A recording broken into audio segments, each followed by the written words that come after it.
Hello, this is Mahesh Kumar from Genepex education. और आज की इस वीडियो में हम देखने जा रहे हैं कि vice president of India Dhankhar ji को हटाने के लिए इंडिया ब्लॉक के द्वारा जो प्रस्ताव लाया गया है और जिसके लिए 14 दिन जो पहले अप्रूवल के लिए नोटिस देना पड़ता है वो भी वे दे चुके हैं। ये प्रोसेस आखिर क्या है? अभी पीछे एक राष्ट्रीय अखबार में मैंने पढ़ा था कि इम्पीचमेंट के लिए कह रहे हैं इंडिया ब्लॉक। तो पहली चीज तो हम बता दें कि ये वाइस प्रेसिडेंट को हटाने के लिए इम्पीचमेंट की जरूरत नहीं होती। ओके, इम्पीचमेंट एक स्पेशल प्रोसेस है जिसमें कि कम से कम 2/3 मेजोरिटी चाहिए होती है दोनों ही हाउसेस की, लोकसभा और राज्यसभा दोनों की 2/3 मेजोरिटी चाहिए होती है। और तब जब पास होता है कोई भी विधेयक, कोई भी इस तरह का कानून किसी को हटाने के लिए, तभी वो इम्पीचमेंट का प्रोसेस पूरा होता है। जैसे कि इलेक्शन कमीशन ऑफ इंडिया को हटाने के लिए होता है, हाई कोर्ट सुप्रीम कोर्ट के जजेस को हटाने के लिए होता है और प्रेसिडेंट को हटाने के लिए। लेकिन वाइस प्रेसिडेंट को हटाने के लिए इस तरह का कोई भी इम्पीचमेंट का प्रोसेस नहीं चाहिए होता। वाइस प्रेसिडेंट को हटाने के लिए सिर्फ सिंपल मेजोरिटी चाहिए होती है। सिंपल मेजोरिटी मीन्स हाउस के आधे से ज़्यादा लोग जो हैं वो अगर हामी भर देते हैं, असेंट दे देते हैं उस बिल को, तो वाइस प्रेसिडेंट को हटाया जा सकता है। और अभी तक इंडिया की हिस्ट्री में कभी भी किसी वाइस प्रेसिडेंट को फिलहाल नहीं हटाया गया है। तो ऐसा पहली बार अगर होता है तो ऐसा पहली बार होगा।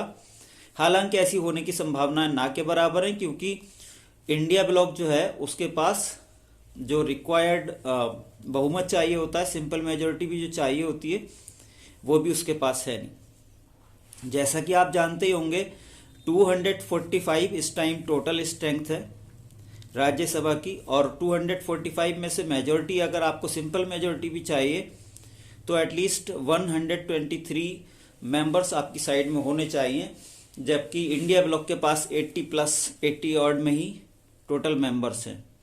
तो इसीलिए इसको हटने की संभावना बहुत कम है। इस विधेयक के पास होने की संभावना बहुत कम है और ऐसा लगता है कि ये फॉल फ्लैट हो जाएगा। और इसीलिए जो अधिकतर स्पेशलिस्ट हैं वो इसको एक सिंबॉलिक एक्शन मान के चल रहे हैं उपराष्ट्रपति के खिलाफ। तो फिलहाल ये शुरू कर दिया गया है प्रोसेस। जैसा कि प्रोसेस है, जैसा कि संविधान में लिख रखा है, उसके पहले आपको 14 दिन पहले कम से कम नोटिस लाना होता है।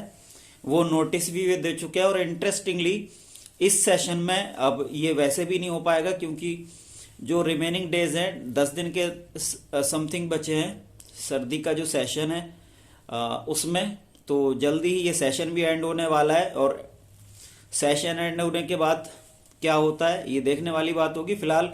लेकिन जो मेजोरिटी चाहिए वो मेजोरिटी अभी कांग्रेस के पास नहीं है। उपराष्ट्रपति को हटाने के लिए जो प्रोसेस है वो संविधान में ही दे रखा है, आर्टिकल 67 में दे रखा है उसको। और उसमें ये दे रखा है कि कम से कम आपको हाफ से ज़्यादा मेजोरिटी चाहिए होगी। और जैसा कि हमने अभी बताया 245 टोटल इस टाइम स्ट्रेंथ है हाउस की, तो उसकी आधी 123 है जो कि चाहिए होगी। लेकिन अगर हम देखें 245 जो टोटल संख्या है, 245 में 233 तो नॉमिनेट किए इलेक्ट होते हैं और 12 को नॉमिनेट किया जाता है। तो मैं यहाँ बताता चलूँ कि इसमें वो सभी लोग पार्टिसिपेट कर सकते हैं।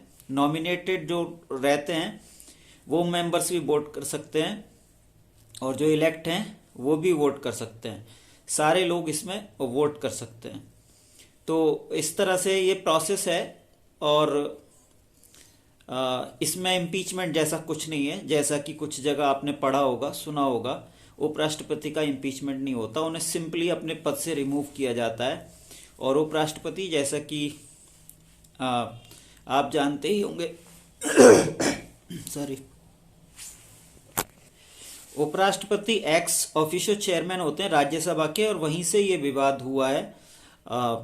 राज्यसभा के चेयरमैन होने के नाते उन पर ये आरोप लगे हैं कि वे बहुत ट्रांसपेरेंट नहीं रहे हैं और बीजेपी के स्पोक्समैन की तरह से काम करते हैं, बीजेपी के एक एक्टिव मेंबर की तरह से काम करते हैं as a representative of the BJP party, और as the representative of the government वो काम करते हैं। जो कॉन्स्टिट्यूशनल जो उनकी ड्यूटीज़ हैं वो उनको प्रॉपरली नहीं कर रहे हैं। जो ड्यू तरीका है उसका, जो रिस्पॉन्सिबिलिटीज़ हैं बाय अबाइडिंग द कॉन्स्टिट्यूशन, वो फुल्ली प्रॉपर वे में नहीं कर रहे हैं। ये उन पर आरोप लगाए गए हैं और इन्हीं आरोपों के साथ उनको उनके पद से हटाने की कोशिश इंडिया ब्लॉक के द्वारा की जा रही है।